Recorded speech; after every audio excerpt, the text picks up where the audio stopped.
Di sini SMA Putra 3 tadi sesuai dengan LK 8. Meskipun secara sepintas itu kita pahami bersama, di situ banyak hal yang harus kita lakukan, apalagi seorang supervisor manajerial di sekolah, sehingga ada tahap-tahap yang harus kita lalui. Yang pertama, kita menitik beratkan pada visi misi dan sudah terlaksana dan sudah selaras, tinggal mengaplikasikannya.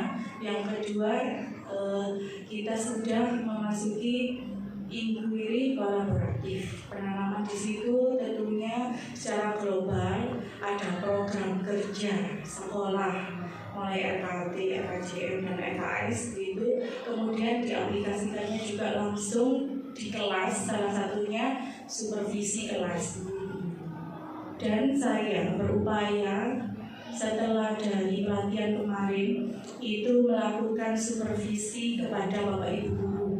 Meskipun jauh dari kesempurnaan, namun beliau berupaya untuk menunjukkannya, berproses dan juga berupaya untuk menerapkan langsung apa yang diperoleh dari pelatihan-pelatihan pembelajaran mendalam. Karena di kami kan ada 2 orang guru kelas atas, fase yang atas, kelas atas jelas rendah gitu, fase A, B, C.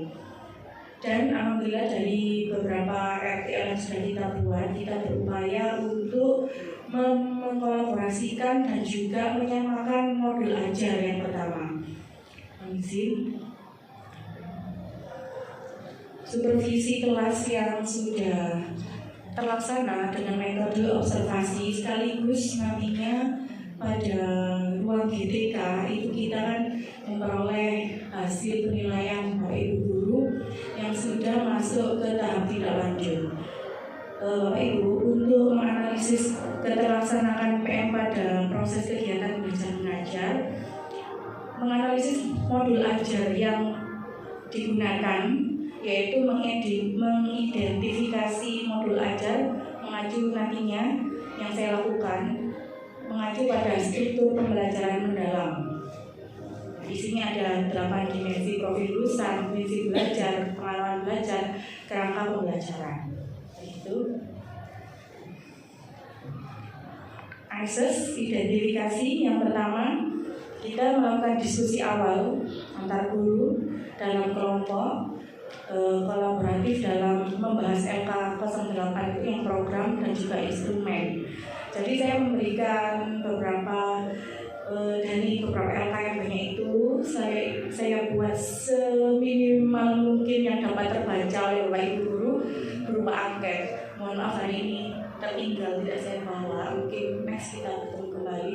Jadi poin-poin itu saya baca, kalau memang itu sama saya baca sesederhana mungkin dan Bapak Ibu guru itu memahami. Jadi LK 08 itu istilahnya dibedah, dijadikan rinci untuk saya buat angket.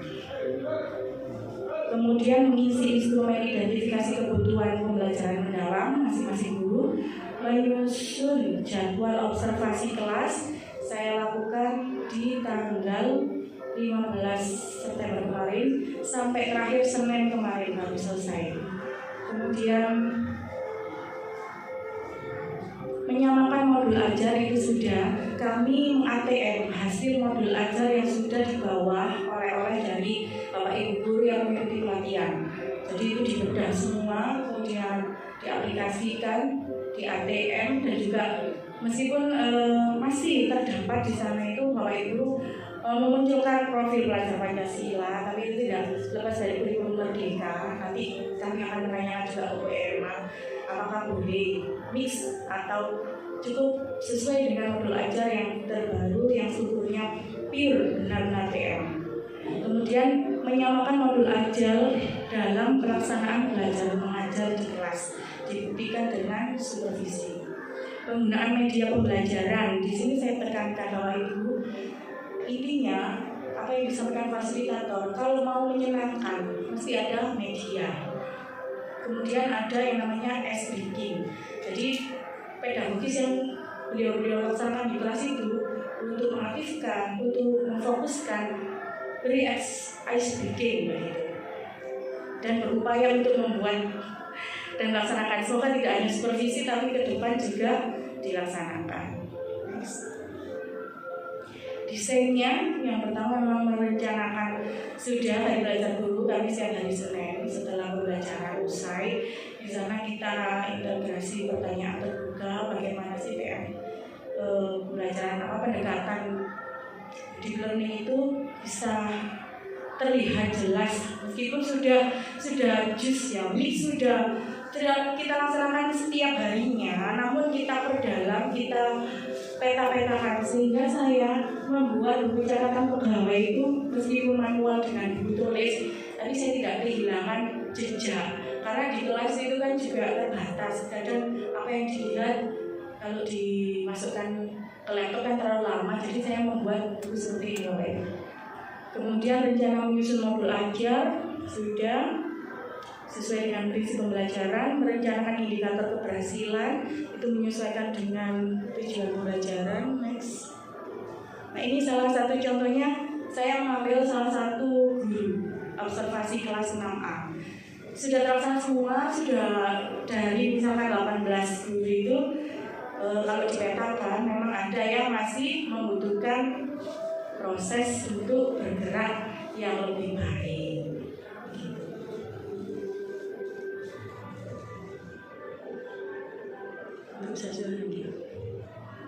Bu Angel ini guru kelas 6 loh Ibu, materinya IPAS tentang negara-negara di dunia.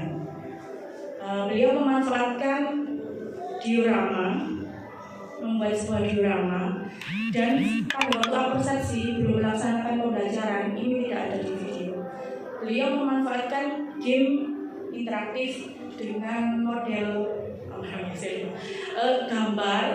Ada 5 gambar, misalkan ular, B-nya diganti apa gitu loh Pak, buku K-nya diganti apa, terus ini sebuah kata apa gitu.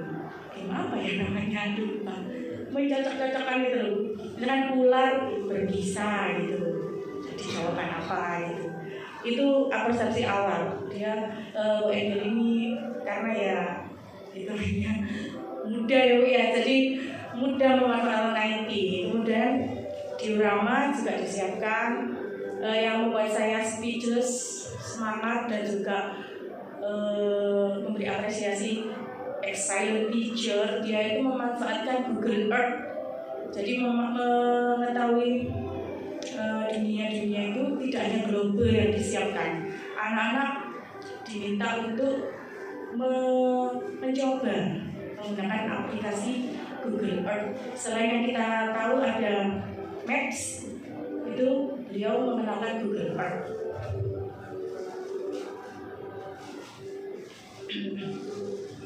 Observasi kelas 6A pada pembelajaran Bu Angel sesuai dengan analisa saya, itu beliau dalam 8 dimensi profil lulusan. Memang dari 8 itu tidak semua dapat termunculkan pembelajaran beliau saat itu.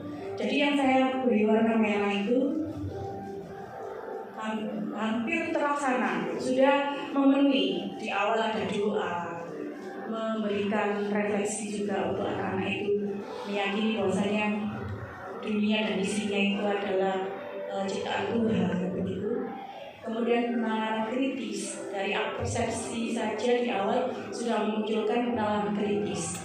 Jadi anak-anak itu berpikir benar-benar tajam antar kelompok itu ingin menjawab apa yang diberikan dari game interaktif tadi. Kreatifnya muncul di diorama tadi. Jadi anak-anak diberikan gitu. Terus kelompok itu mendapatkan acak negara yang akan dijadikan diorama. Kreatifnya sudah, kolaboratif, ada kelompok, ada individu, jadi berkelompok untuk menyelesaikan tugasan. Kemandirian, ada masing-masing kelompok itu nanti mengerjakan LK. Komunikasi yang penting. Jadi ada yang hitam 2 itu, kesehatan dan kewarnaan. Kalau dicocok-cocokkan itu mungkin bisa. Kesehatannya kan mereka berlari dari meja, kursinya siswa menuju ke depan, sehat deh, bergerak, move itu bisa. keluargaannya mungkin tidak saat itu karena kita masih di kelas, bisa jadi next untuk keluar. Prinsip pembelajarannya menurut pengamatan saya itu sudah memenuhi 3 kriteria, dari berkesadaran, kemudian bermakna, mengembirakan, sudah muncul. Pengalaman belajar sudah muncul di situ karena memahami dari pembelajaran konsep awal sudah paham, kemudian diaplikasikan, langsung berinteraksi, pegang Bloomberg, Google Earth, Maps dan sebagainya itu diaplikasikan langsung di kelas. Kemudian terakhir ada refleksi, sudah dilaksanakan semua. Kerangka pembelajarannya dari 4 kerangka itu ada 1 yang belum terlaksana saat itu juga, yaitu kemitraan pembelajaran. Berarti kan ada PR di situ, belum terlaksananya karena situasi dan kondisi. Kalau prinsip pedagogis sudah dikuasai kan oleh beliau, pemanfaat teknologi juga sudah, lingkungan belajar juga sudah aman, strategis dan juga sudah memenuhi apa yang dibutuhkan siswa. Nah, kemitraan pembelajaran berarti membutuhkan proses tindak lanjut. Catatannya dan tindak lanjutnya, yang pertama, pembelajaran menyenangkan sudah sehingga bermakna, muncullah berkesadaran begitu. Yang kedua, catatan dari saya, pengalaman belajar sudah dibuktikan dengan memahami tadi benua dan negara-negara itu diaplikasikan langsung menggunakan media diorama, memanfaatkan teknologi, penggunaan Google Earth tadi dan global, peta. Kemudian ini yang PR-nya, yang ketiga. Jadi untuk kemitraan belajar ada komunikasi dengan UNJ, akan kita adakan UDR, menambah literasi ke perpustakaan daerah, kemudian melakukan kunjungan ke Monkasel, mungkin ke museum juga, ke Perak itu, apa namanya Pak? Ya gitu Pak, ya Jawa itu mengenal langsung alam. Insya Allah dilaksanakan di bulan November 2025 minggu ketiga. Nah, sedangkan instrumen monitoring dan evaluasi LK itu setelah saya gali jawaban-jawaban teman-teman dari mulai standar penilaian 1, 2, 3, dan 4, menurut saya itu ada yang harus dibenahi atau dievaluasi kembali atau ditingkatkan dengan sinergitas kita bersama. Itu yang pertama, menggali kebutuhan guru.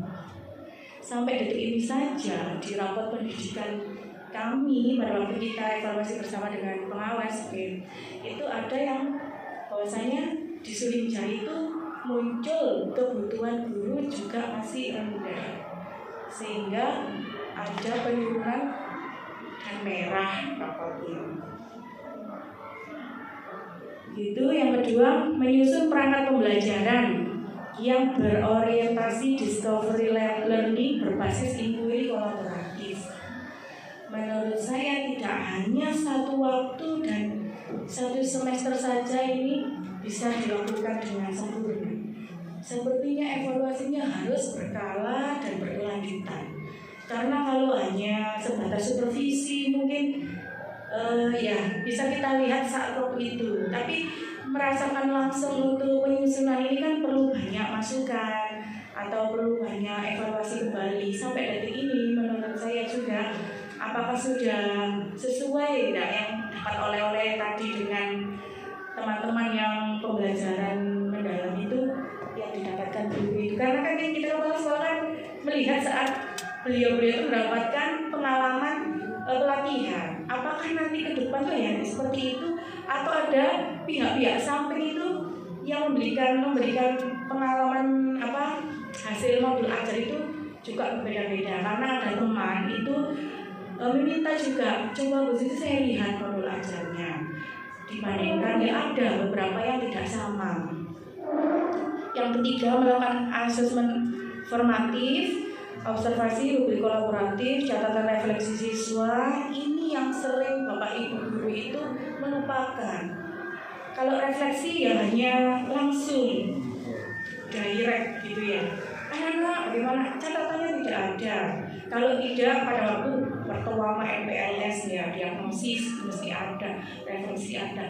Tapi yang berkelanjutan catatan itu selalu miss karena mungkin berpikirnya satu, tidak ada panduan yang jelas. Kan itu kreativitas guru ya Bu ya, menggali kreativitas untuk menyempatkan gitu loh.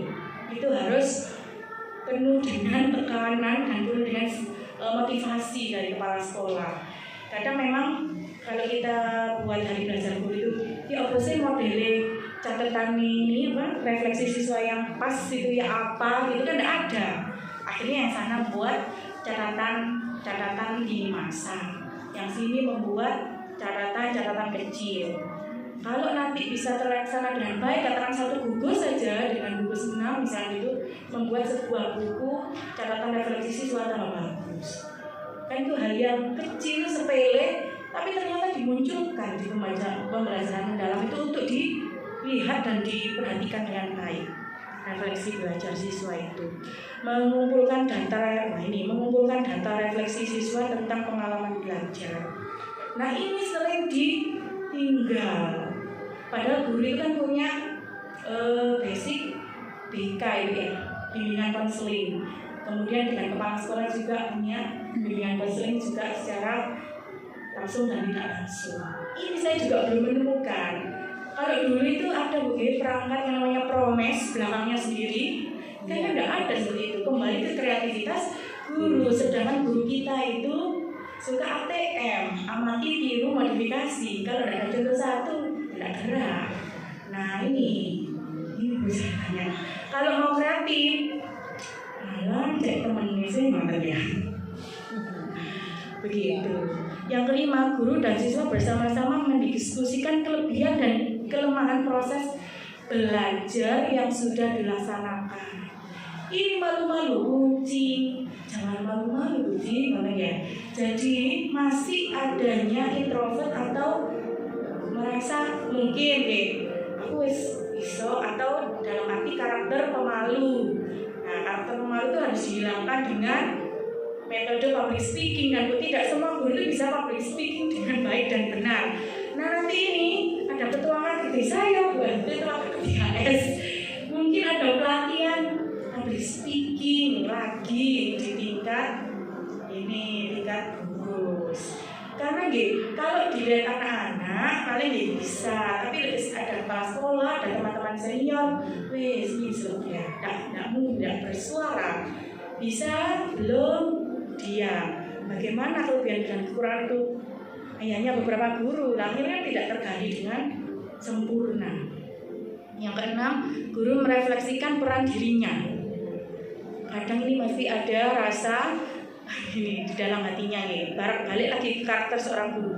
Sejauh mana sudah menjadi fasilitator dibanding pemberi informasi. Sejauh mata saya memandang, guru saya khususnya itu masih senangannya ngasih informasi, kurang bisa menjadi fasilitator yang memberikan pendampingan lebih.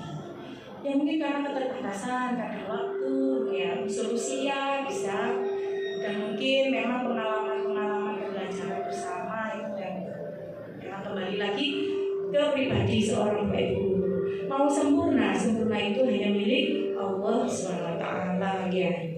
Minimal kita sudah berupaya. Terima kasih Bu, itu demikian yang dapat saya sampaikan. Kurang lebihnya mohon maaf. Assalamualaikum warahmatullahi wabarakatuh.